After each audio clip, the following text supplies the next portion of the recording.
Guys, marami nga nagtatanong sa akin guys kung paano nga daw ba ako kumikita guys sa paggawa lang ng game sa Roblox guys. Sa mga hindi pa kasi nakapanood sa akin guys ay mahilig talaga akong gumawa ng mga games sa Roblox guys. Pero kadalasan ng mga ginagawa ko ay itong mga laser tower guys. Doon kasi ako nakilala ng marami guys at marami rin ang naglalaro ng laser tower na ginawa ko guys. So mabalik na nga pala tayo guys. Itong mga kinita kong Robux ngayon guys ay ika-cash out ko para maging totoong pera guys. Oh, legit na legit yan guys ha, baka sabihin nyo.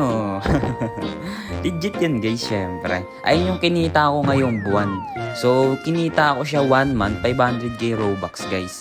Kaya ngayon ika-cash out natin siya guys para maging totoong pera na guys. Pupunta lang tayo dito guys, tapos pindutin lang natin to guys, then boom.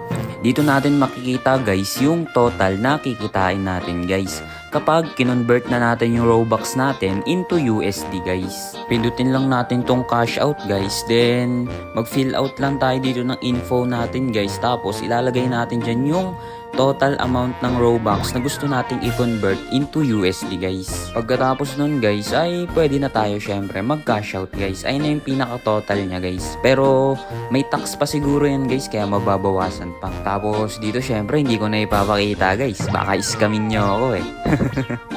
Tapos syempre guys pagkatapos nun maghihintay na lang kayo ng 6 to 7 days guys para ma-receive nyo yung kinash out nyo guys.